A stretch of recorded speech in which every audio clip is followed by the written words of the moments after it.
All right, here we are. It is week 15. We're talking about algebraic equations this week. Today we're covering a very important thing. You have to learn the properties of equality. There are two main properties of equality. Before we do that, let's go over some vocabulary that I want you to make sure you know before we jump into all this algebra stuff. A variable. A variable is a blank that stands for a number. The best answer is symbol. Usually a letter, but it's some kind of symbol that represents a number. To isolate means to get it all alone. If you feel isolated, you feel alone. If you isolate something, you're getting it all by itself. Okay, an equation then. Equations are two math values that are equal, but a better way to think about them is they are balanced. Okay, so equations always have an equal sign. Last week we did expressions. There were no equal signs. Okay, next the word inverse. The inverse of something is the opposite. We've been dealing with it with reciprocals, but an inverse is the opposite. So the inverse of addition is subtraction.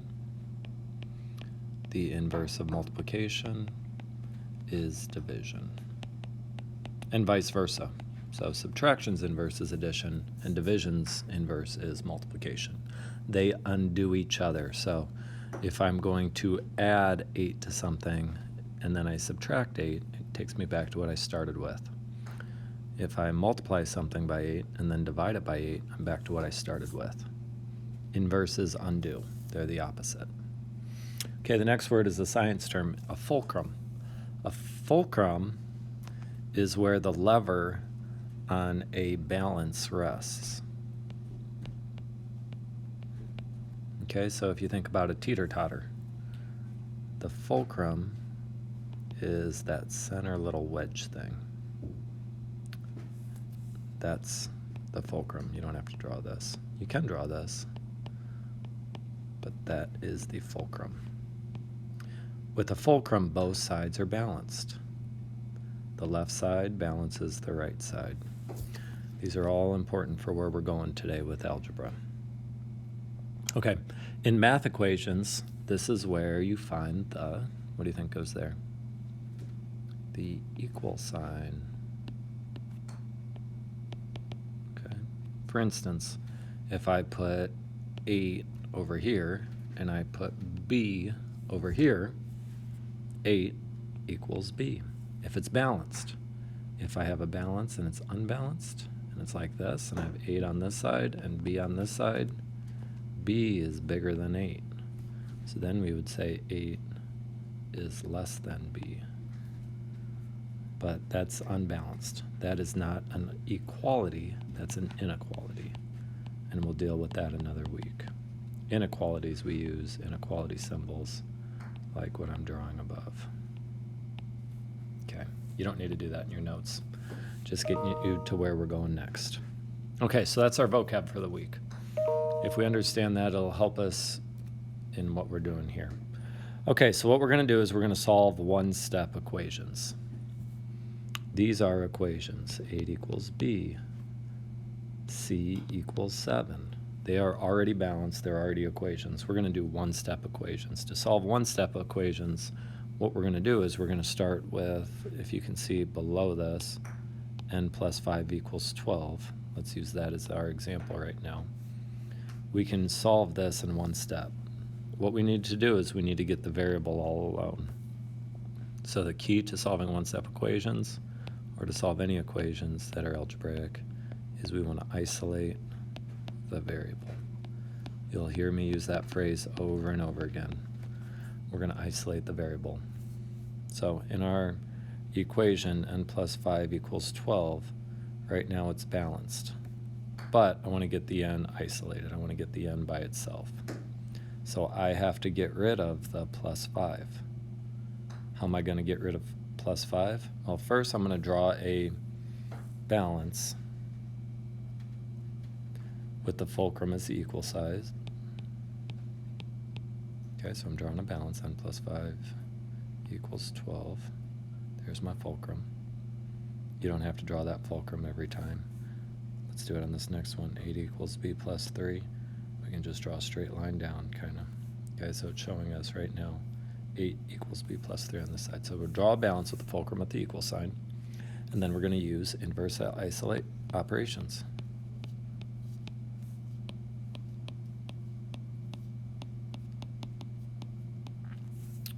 Okay. So n plus 5 equals 12. We're going to keep it balanced. We're going to keep the n over here, so we have to get rid of plus 5. So the inverse operation, we're going to subtract 5 from both sides. Over here, 8 equals b plus 3. So I want to isolate the variable and get the b by itself, so I have to get rid of the plus 3 to get rid of the plus 3. I'm going to subtract 3, but I can't just do it from one side.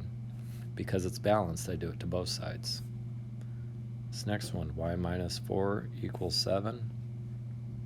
I want to isolate my variable. I want to get the y all by itself, so I have to get rid of minus 4. So the inverse of minus 4, we'll add 4. Not just to that side, we add 4 to both sides. All right, so let's show you what this looks like. First, we're going to use the additive property of equality. Then we'll use the multiplicative property of equality. The additive property of equality. This tells us you can add, or its inverse, subtract the same value to both sides of an equation. You can't just do it to one side, you have to do it to both. Okay, and this is going to look very basic, and you're going to say, oh, I could just plug and figure out the answer that way. We need to set ourselves up for doing this long term. D minus 7 equals 12. So I'm going to put it on a balance, and I want you to do this too. We're going to isolate the D. You don't have to draw this arrow. To get the D by itself, we have to get rid of minus 7.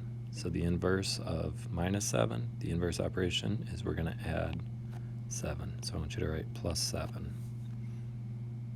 Okay, so over here now we have D's minus 7 plus 7, which just gives us D equals 12 plus 7, 19. D equals 19. D and 19 are totally balanced. D equals 19. I could take this 19 and I can plug it in here for D to check my work. 19 minus 7 is 12. Yeah, that works. Okay, let's do it for the next problem. 5 equals h plus 3. I'm going to put it on a balance. I'm going to draw the fulcrum right under the equal sign. I want to isolate my variable, so I want to get h all by itself. To do that, I have to do the inverse of plus 3 minus 3 to both sides.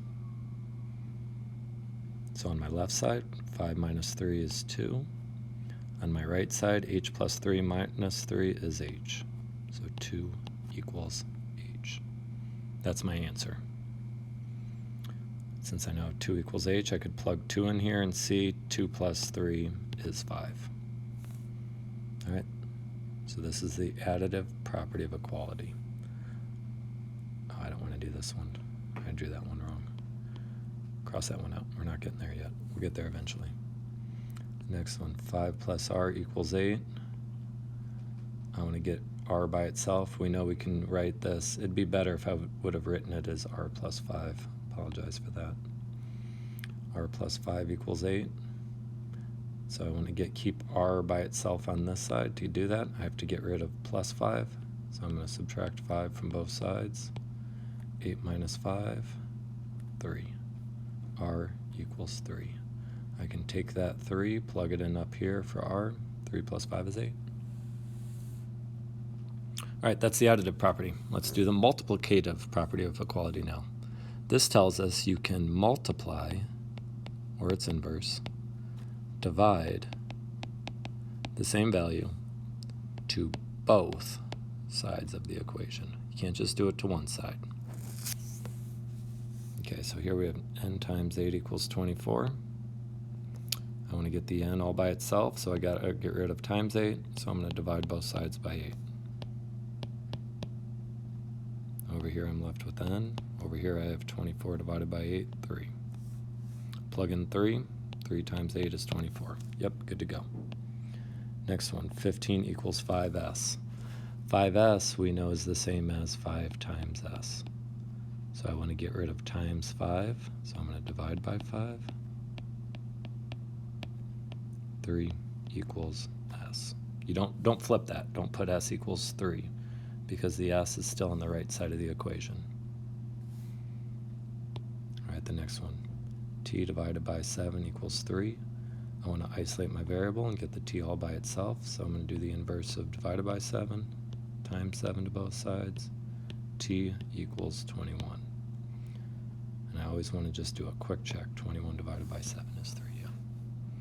8f equals 24. That means 8 times f is 24. So the inverse of times 8, divide both sides by 8. Okay, I'm not going to talk through these next few. You try to do them on your own.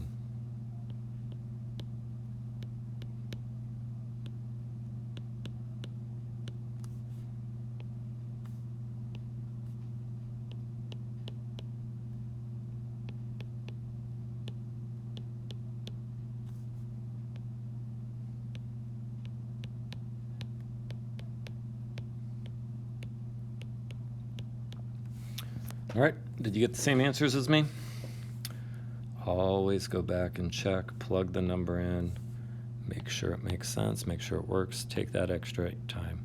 By the way, on this one here, it's not 83, it's 8 3s or 8 f's.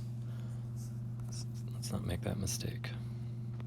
All right, that's the additive property of equality and the multiplicative property of equality. Good luck.